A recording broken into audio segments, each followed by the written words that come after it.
Hey, how are you doing, everybody, and welcome back into the SFS channel. My name's Gavin, and today we're talking some Week 14 running back advice here with 5 must-start players at the position for me. Again, as we head into Week 14, and as we've said throughout this week, quite possibly your final regular season game, or in some cases, I've even seen some questions where it appears this is some of your first-round playoff matchups. So, very interesting things to keep an eye on here. Let me know if you have questions down in the comment section below regarding your lineups for this week's action. But again, today I'm talking 5 running backs that need to be in your lineups here for these pivotal Week 14 games. So, with that being said, hit the intro and let's get started.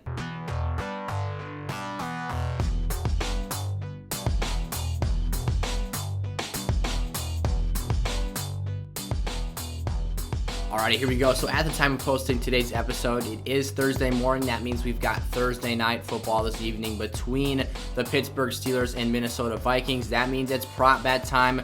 Head over to thrivefantasy.com and get yourself signed up for an account using promo code Sizzle. And when you deposit between $10 to $100, you'll get an instant deposit match bonus up to that $100 increment. For using promo code Sizzle, that's $100 for free if you go in there, use promo code Sizzle, and put in $100. So a great opportunity to take advantage of. If you join the SFS community Discord, which is linked in the description of today's episode, I will be posting my prop bets that I make for that game. I want to make some props. We don't have that ready to go for today just yet because I want to make sure that I see how the lines adjust and if we can get any more favorable situations pre-game. That would be ideal. So stay tuned for that. ThriveFantasy.com, promo code Sizzle. Javonte Williams is my first must-start running back here for this week, taking on the Detroit Lions. Man, was last week impressive. Javonte Williams, 178 yards from scrimmage against the Kansas City Chiefs. In the absence of Melvin Gordon, what more can you ask out of a running back who is filling in for the absence of really not... It's tough to call either Melvin or Javonte the starter. Now, the depth chart will tell you one thing, but these two are really in a 50-50 split. What my hope is for this week is in such a juicy matchup, seeing how poorly the Lions have been against the run game this season. Javonte's impressive performance, I'm hoping, will result in a greater amount of touches directed his way. Now, I'm not saying that he's going to entirely take over this offense this week and become a 3-down player. However, he has the skill set to be that. This is a franchise-level running back and a player that can do basically everything that's asked of him for the Broncos. And so in my opinion, I think that warrants more snaps being sent in his direction in favor of Melvin Gordon, who's still a talented player, still a quality veteran back, but doesn't nearly have the upside that Javonte Williams does at this young stage of his career, as Melvin Gordon is probably out of his prime now. So we'll see how the coaching staff diverts those targets and how they distribute those touches and volume throughout the running back position this week. My thought again is that Javonte should have earned some more touches in this past week's outing on Sunday Night Football. We hope that's the case, but whether or not it is, I think both of these players, if Melvin is ready to go for this game, that is, are very quality options against a very lackluster Detroit defense. Each has a strong opportunity to get in the end zone. Each has a strong opportunity to be efficient players, and the more touches, the more volume for Javonte Williams, the merrier for our fantasy teams. Saquon Barkley taking on the Los Angeles Chargers this week. I can't believe that I feel the need to include Saquon Barkley in a must-start players segment because he was a first-round pick for a lot of our leagues, for a lot of our teams. However, he's been a huge disappointment. He has easily been a fantasy bust for most leagues out there who are taking him in the late first round, maybe even the top or middle stages of the second round. He hasn't been that great of a return on investment, and that's because of injuries, the Giants' inability to have consistent offensive production, and the fact that this situation as a whole in New York has become a mess. The reason I love Barkley this week, though, and why I think he can have one of his strongest games the rest of the way this season, is that the Chargers are one of the worst rushing defenses in the league. Let's throw out last week against the Cincinnati Bengals. I think that the game script largely favored success for that Chargers defense. Joe Mixon had a fumble lost, and the Bengals, I believe, started the game, or the Chargers, that is, won on a 24-0 run. It was a very odd and unique start to that football game. Then the Bengals came roaring back just for the Chargers to punch them in the face again and finish that game out, dominating them. So Joe Mixon, could have done a lot more last week, I think, if they would have actually played a competitive game throughout 4 quarters. That wasn't the case, though. This week against the Chargers, you can make the same argument that the Chargers are the much better football team and can come out here and just wipe the Giants off the map. However, I think that the offensive game plan has to be predicated around Saquon Barkley, getting him the football and loading him up with a ton of touches. You're looking at potentially starting Jake Fromm this week with Mike Glennon in concussion protocol and Daniel Jones almost certainly out. So you're either getting Mike Glennon, who we know what Mike Glennon is. He's not a very good NFL quarterback, or the first career start for a former college, I don't want to call him a prodigy, but he was supposed to be a lot more than what he ended up being because he struggled late in his career at Georgia. Jake Fromm had a lot of potential. He's got a big arm, but hasn't been able to capitalize on that or given an opportunity really throughout this point in his NFL career. Besides the point, though, Saquon Barkley's got a lot of talent. This isn't the ideal situation for an offense. He's not in the best situation to succeed, but if there was a situation out there where I would feel very comfortable with Barkley, it would be here in Week 14 against the Chargers, which again has a lackluster defense against the run. I think that there has to be a ton of opportunities on the table for Saquon in this game because, again, they cannot rely on quarterback play to get them to where they want to be in this football game. They've got to play smart, play safe, maintain possession of the football, and to me, that means a lot of touches and opportunities for number 26.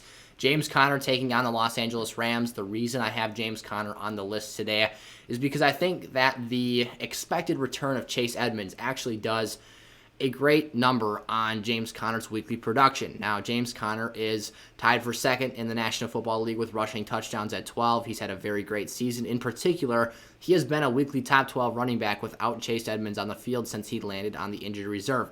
However, I do think that with Edmonds returning, Conner's snap count's going to go down. His overall touches and volume on a per-week basis will also be on the decline. But in this matchup, I think that with it being Edmonds' first game back, that means that Conner's not going to see an instant extreme where he's losing a lot of touches immediately off the bat.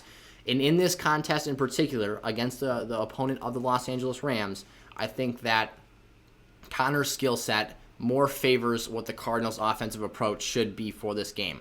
We have seen teams come out here and play physical smash-mouth football, and that's been the recipe for success to knock off this Los Angeles Rams team. You keep the ball, maintain time of possession, and just control the pace of this football game.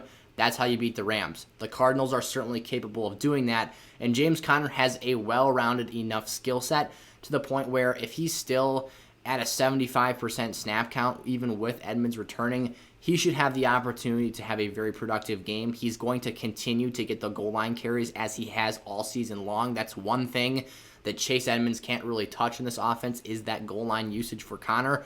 So there's still a lot to like here. In particular, this game, we're going to learn a lot over the next couple of weeks here how Chase Edmonds is going to factor back into the situation. Will his involvement and role with this team ever be the same as it was pre-injury because of how Conner has played in his absence?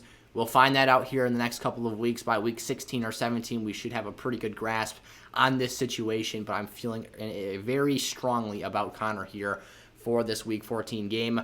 Clyde Edwards-Helaire for the Kansas City Chiefs taking on the Raiders, another running back prospect I love for this week's game. The Raiders have really struggled against the run, and Clyde Edwards-Helaire, I think, needs to be relied upon more and more as we continue to get through this season for the Chiefs offense. After the 5-touchdown explosion that Pat Mahomes had against the Raiders 3 weeks ago now, he has not thrown a touchdown pass. So 2 straight games with no TD passes for Patrick Mahomes now. Again, he did have 5 touchdowns against the Raiders. We're going to see that number settle down a little bit. So I'm not saying by any stretch of the imagination that Pat Mahomes will not throw a touchdown pass against the Raiders this week. That is highly unlikely. I don't find that to be the case. However, I also don't expect to see a situation where Pat Mahomes is throwing 5 touchdowns again because this team has tape on him from this season. They've got experience playing 60 minutes of football against him, and they're going to adjust and hopefully get better in that facet. Another important detail here is that Darrell Williams was the feature back in that game as Clyde Edwards-Helaire was not quite ready to be his full self and be out there available for the team as his usual workload is scheduled for. So CEH in this matchup, I think, should have a very efficient day on the ground. If they're able to move the football, there's going to be plenty of opportunities in the red zone to catch a pass, maybe get in the end zone. and just do the productive things that he does as a niche player who can get out in the flats, catch passes when Mahomes is under duress. Something that they are actually coaching Mahomes into right now is in that Patrick has talked about either after the game and in the press conference post game, is that they are trying to play much more structured offense right now because the improv plays and the scramble drill breaking outside the pocket, that stuff isn't clicking right now. So they're trying to play much more controlled styles of offense and trying to play a lot more in tempo, in rhythm, making the quick reads and the easy throws. That to me is a benefit to these pass catching running backs, whether it be Darrell Williams or Clyde Edwards-Helaire out of the backfield. I think that's a recipe for success for these fantasy backs in general, and I like the opportunity that provides for them here in Week 14. And then finally here, Chuba Hubbard taking on the Atlanta Falcons. This is the final game where I really feel good about Chuba Hubbard for this fantasy season. He is about to go into fantasy running back hell down the stretch of this season with the schedule he's got remaining.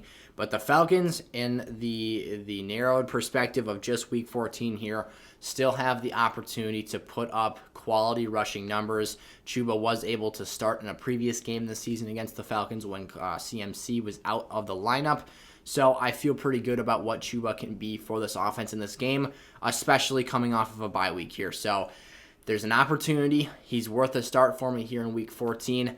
Beyond that point, though, I am staying clear. You've got Tampa Bay twice as well as the Saints, and I think they have Buffalo squeezed in there as well. So literally the three worst opponents that you could get, and you're drawing one of those matchups twice. So Chuba Hubbard, put him in the lineups. He's a quality RB2 start for me here in Week 14.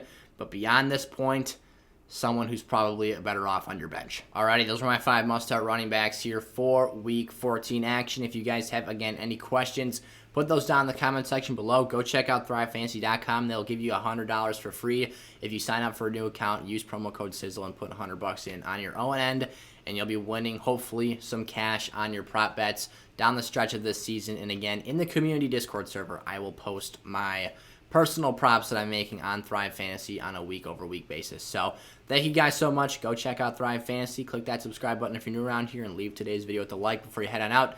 And I'll see you guys next time. Peace out.